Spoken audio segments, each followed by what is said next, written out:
요한계시록 14장 1절에서 13절 말씀으로 하나님 말씀 전하겠습니다.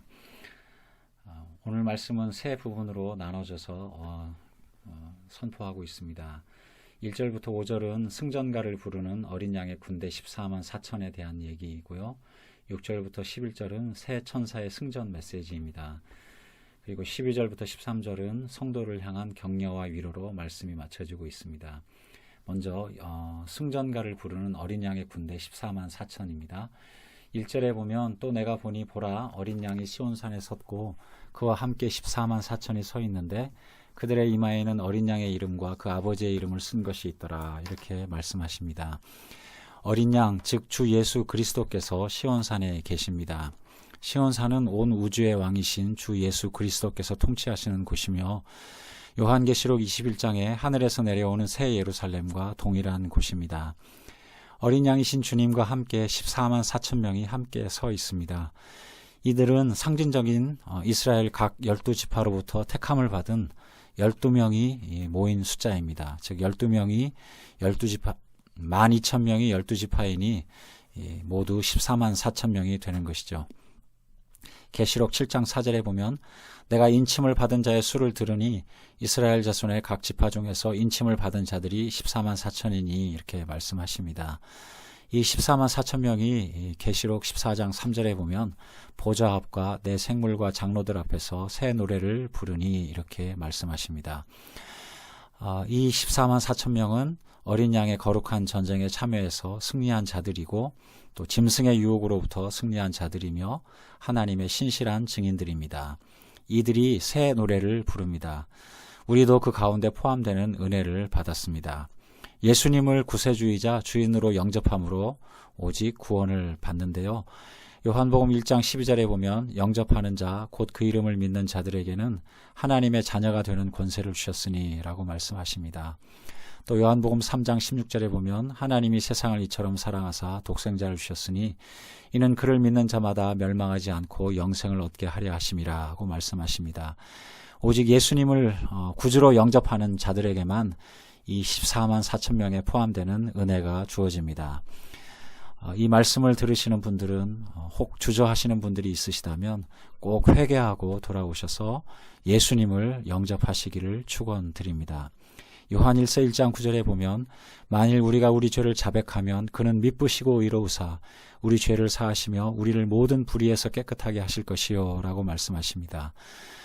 주님께 돌아오셔서 죄를 자백하시기 바랍니다. 그러면 예수님께서는 미쁘시고 믿을만 하신 신실하신 분이시라서 회개하기만 하면 우리를 모든 불의로부터 깨끗하게 해 주십니다.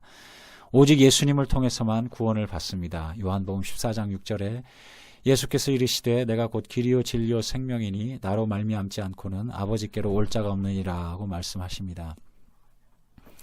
죄에 머물지 말고 회개하고 주님께로 돌이켜서 주님이 주시는 영생의 은혜를 꼭 누리시기 바랍니다. 그래서 마지막 때에 주님이 계시는 시온산에 있는 14만 4천 명에 속해서 함께 찬양하게 되기를 바랍니다. 그 찬양하는 모습이 2절에 묘사되어 있습니다. 14장 2절입니다. 내가 하늘에서 나는 소리를 들으니 많은 물소리와도 같고 큰 우레소리와도 같은데 내가 들은 소리는 검은 고 타는 자들이 그 검은 고를 타는 것 같더라. 그야말로 장관입니다. 한번 상상을 해보시기 바랍니다. 이 노래는 아무나 부르지 못하는데요. 오직 속량함을 받은 사람들만 부를 수 있습니다. New Song, 새 노래는 성경에서 항상 하나님께서 원수를 물리쳐 주신 승리를 찬양하는 노래를 의미합니다. 예를 들면 출애굽기 15장에 홍해를 건넌 후에 이스라엘이 불렀던 모세의 노래가 바로 그 New Song, 새 노래입니다. 이 새 노래의 목적은 모든 사람들이 주님께로 돌아오도록 초청하는 것입니다. 14만 4천 명의 특징이 본문 말씀 이하에 보면 나와 있는데요. 첫 번째로 여자와 더불어 더럽히지 않은 순결한 자입니다. 13장의 두 짐승의 유혹에 빠지지 않은 거룩한 신자들을 의미합니다. 또 두 번째로 어린 양이 어디로 인도하든지 따라가는 자들입니다. 또 세 번째로 사람 가운데 속량을 받은 첫 열매라고 말씀을 합니다. 주님께서 부활의 첫 열매가 되시듯이 또 그래서 주님께서 부활하신 것이 신자들이 부활할 것을 보증하는 것처럼 여기 14만 4천 명이 첫 열매라는 의미는 다른 모든 열방이 주님께로 돌아올 것을 보증하는 것입니다. 또 네 번째로 입에 거짓이 없고 흠이 없는 자라고 말씀하십니다. 하나님의 은혜로 14만 4천 명에 속한 사람들의 특징이 바로 이 네 가지입니다. 여자와 더불어 더럽히지 않은 순결한 자, 어린 양이 어디로 인도하든지 따라가는 자, 그래서 사람 가운데 속량을 받은 첫 열매가 되고 입에 거짓이 없고 흠이 없는 자들입니다. 오늘 본문 말씀 바로 직전에 보면 짐승에 대한 이야기가 나오는데요. 두 짐승이 나오죠. 첫 번째 짐승은 그 특징이 죽었다가 살아난 것처럼 보입니다. 주님의 부활하심을 흉내내는 것입니다. 마치 죽었다가 살아난 것처럼 큰 놀람, 이적을 우리에게 보여줍니다. 또 그 짐승에게는 두 번째 특징으로 권세가 있습니다. 그래서 사람들이 그 권력에 굴복합니다. 더구나 그 권력이 한동안 주어져서 하나님을 모독하는 말을 해도 끄떡이 없습니다. 하나님을 비방하고 하나님 믿는 자들을 비방합니다. 더구나 성도들과 싸우고 성도들을 정복합니다. 그리고 모든 민족들을 다스리는 권세를 받습니다. 하나님을 모독하고 비방하고 성도들을 핍박해도 벌을 받지 않고 계속해서 강한 권세를 휘두릅니다. 그래서 그 짐승의 말이 맞고 그 짐승이 바로 왕처럼 보이게 됩니다. 결국 생명책에 기록되지 못한 이 땅에 사는 모든 사람들은 그 짐승에게 경배하게 되죠. 또 더구나 두 번째 짐승이 올라오게 되는데요. 두 번째 짐승은 첫 번째 짐승이 가진 모든 능력을 가지고요. 추가해서 경제적인 권세를 또 가지고 있습니다. 그래서 두 번째 짐승은 첫 번째 짐승의 우상을 만들고 거기에 다 경배하도록 합니다. 경배하는 사람들에게만 짐승의 표인 666표를 주어서 매매하도록 합니다. 이처럼 강력한 두 짐승들의 이적과 권력과 경제력 앞에서 사람들은 미혹되고 힘을 잃고 짐승을 따르게 됩니다. 그것이 바로 오늘 본문 바로 앞에 나와 있는 13장에서 하시는 말씀입니다. 참으로 무섭고 두려운 상황이죠. 하지만 이런 어려움에도 전혀 굴복하지 않은 사람들이 있습니다. 주님께서 주신 은혜 덕분에, 구원해 주신 덕분에 이마에 짐승의 표가 지워지고 하나님 아버지와 그 외아들 어린 양 예수님의 표가 기록된 사람들입니다. 그 은혜 덕분에 이 모든 환난을 이기고 그 유혹을 이기고 주님과 함께 시온산에서 찬양을 부르고 있습니다. 하나님의 구원의 은혜가 아니고서야 어찌 짐승의 이적과 권력과 경제력 앞에서 견뎌낼 수 있겠습니까? 지혜도 지식도 총명도 부족한 유한한 사람이 자신의 이해나 상식, 경험을 넘어선 무슨 일이 생기면 또 자신의 생각보다 더 그럴듯한 무슨 일을 듣게 되면 그만 마음이 혼미해져서 심지어 성경에 맞지도 않는데 덮어놓고 따라가기가 십상인 연약함이 우리 사람 가운데 있습니다. 어리석고 참 부족한 것이죠. 동시에 교만하기도 합니다. 내 자신이 최고라고 생각하다가, 내가 경험한 것이 최고라고 생각하다가, 내가 가지고 있는 권력이 최고라고 생각하다가 내 자신을 뛰어넘는 뭔가가 생기면, 내 이해력을 뛰어넘는 더 그럴듯한 뭔가가 생기면 거기에 설득을 당해서 그만 앞뒤 가리지 않고 푹 빠지게 됩니다. 신학문이니 새로운 사상이니 주의인이 하는 것에 경도됩니다. 권력도 마찬가지입니다. 성경과 상관없이 그저 힘 있는 사람 앞에서 굽실거리고 자신에게도 그런 힘을 조금이라도 나눠줄까 해서 기웃거립니다. 또 심지어는 불의한 줄도 알지만 스스로 견뎌낼 힘이 없어서 굴복할 수도 있습니다. 주님께 나오면 주님께서 견뎌낼 힘을 주시는데 광야에서 불뱀을 물려서 죽어가면서도 구리뱀을 쳐다보지 않는 것처럼 십자가를 쳐다보지 않습니다. 주님께 나와서 그 은혜에 따라서 견뎌낼 힘을 꼭 얻으시기를 축원드립니다. 경제력의 유혹은 더 실감나게 우리에게 다가옵니다. 주님께서도 재물과 하나님 사이에 분명하게 마음을 정하라고 말씀하십니다. 마태복음 6장 24절에 너희가 하나님과 재물을 겸하여 섬기지 못하느니라고 말씀하십니다. 여기에 있는 재물은 단지 재물만 아니라 넓은 의미에서는 우리의 시선을 사로잡는 모든 우상들을 의미합니다. 하지만 그 가운데서도 직접적으로 주님께서 재물이라고 하신 데는 이유가 있는 것이죠. 하지만 정말 감사하게도 우리 구원받은 자녀들은 주님께서 은혜로 주신 덕분에 짐승의 노예가 되어서 이적의 미혹이 되고 권력에 굴복하고 경제력에 따라가는 사람들이 아니라 죄의 노예가 아니라 하나님의 자녀로서 함께 시온산에서 폭포 소리를 내고 천둥 소리처럼 하프 검은고 소리처럼 찬양을 부르게 되리라 믿습니다. 이렇게 14만 4천 명이 구원의 처음 익은 열매가 되어서 시온산에서 찬양을 하며 열방을 향해서 주님의 주님 되심을 선포하며 구원의 메시지를 노래합니다.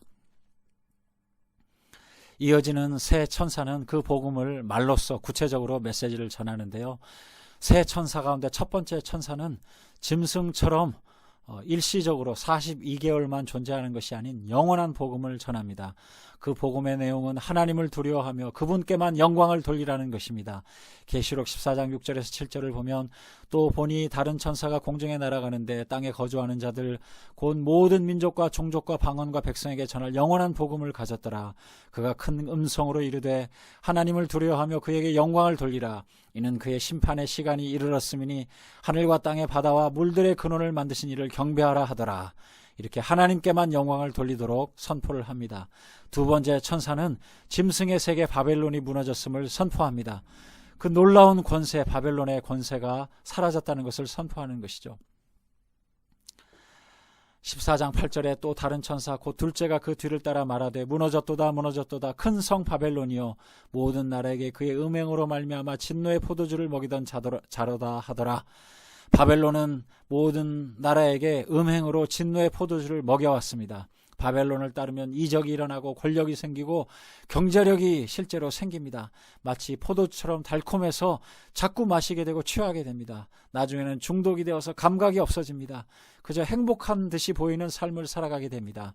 하지만 영원하지 않습니다. 소돔과 고모라의 멸망의 원인은 물론 성적인 타락도 있지만 그보다는 손님 대접하지 않은 이유도 있습니다. 사람들이 털을 잡고 이미 살아가면서 타지에 온 나그네를 대접하지 않습니다. 참 마음이 완악해져간 도시입니다. 오죽하면 여행자를 잡아서 죽이려고 했습니다. 권력과 경제력의 노예가 되면 삶이 생산과 소비의 쳇바퀴 속에 빠져 들어가게 되면서 다른 사람을 돌볼 여유가 없어집니다. 이웃을 돌볼 여유가 없고 그저 자기 혼자 먹고 살기에만 바빠집니다. 그 권세가 바벨론이 멸망되면서 사라지게 되는 것이죠. 세 번째 천사가 선포합니다. 그 경제력, 그 권력의 유혹에 넘어간 사람들은 하나님의 진노의 포도주가 기다리고 있다는 것이죠.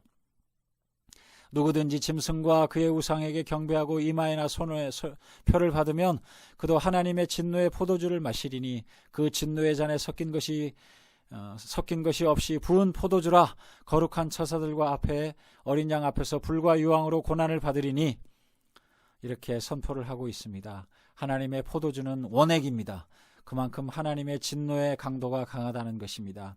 회개하기를 끝까지 기다리시지만 그 기회가 지나가고 나면 하나님의 무서운 심판이 임합니다. 하나님께서 원액 그대로 진노의 포도주를 쏟아 부으시는 것입니다. 계시록 14장 11절에 이렇게 말씀하십니다. 그 고난의 연기가 세세토록 올라가리로다. 짐승과 그의 우상에게 경배하고 그의 이름의 표를 받는 자는 누구든지 밤낮 쉼을 얻지 못하리라 하더라. 하나님의 벌은 영원합니다. 바벨론의 권세는 42달 동안 있지만 하나님의 벌은 영원토록 있습니다. 쉼도 없다고 오늘 본문은 말씀하십니다. 반면에 그 유혹을 뿌리치는 사람들은 환난과 핍박을 일시적으로 당합니다. 그리고 그 환난의 고통 안에서 도대체 언제까지입니까? 언제 하나님께서 우리를 구원해 주시겠습니까? 하고 신음합니다. 하지만 드디어 바벨론이 무너지고 주님의 백성들이 해방됩니다. 12절 13절에 보면 그 성도들을 향한 하나님의 위로와 격려의 메시지가 있습니다. 12절입니다. 성도들의 인내가 여기에 있나니 그들은 하나님의 계명과 예수에 대한 믿음을 지키는 자니라. 또 내가 들으니 하늘에서 음성이 나서 이르되 기록하라. 지금 이후로 주 안에서 죽는 자들은 복이 있도다 하시매 성령이 이르시되 그러하다. 그들이 수고를 그치고 쉬리니 이는 그들의 행한 일이 따름이라 하시더라. 아무리 힘들어도 끝까지 인내하며 믿음을 지키시기를 바랍니다. 그래서 오늘 본문에 약속된 대로 주 안에서 죽음을 맞이하시기 바랍니다. 하나님께서 부르실 때까지 믿음을 지키시고 인내하시기를 꼭 부탁드리고 싶습니다. 그래서 우리에게 약속된 영원한 복, 영생의 복을 꼭 누리시기를 바랍니다. 그러면 모든 수고를 그치고 모든 눈물을 닦아주시는 영원한 평안, 영원한 안식이 우리를 기다리고 있습니다. 할렐루야. 아멘.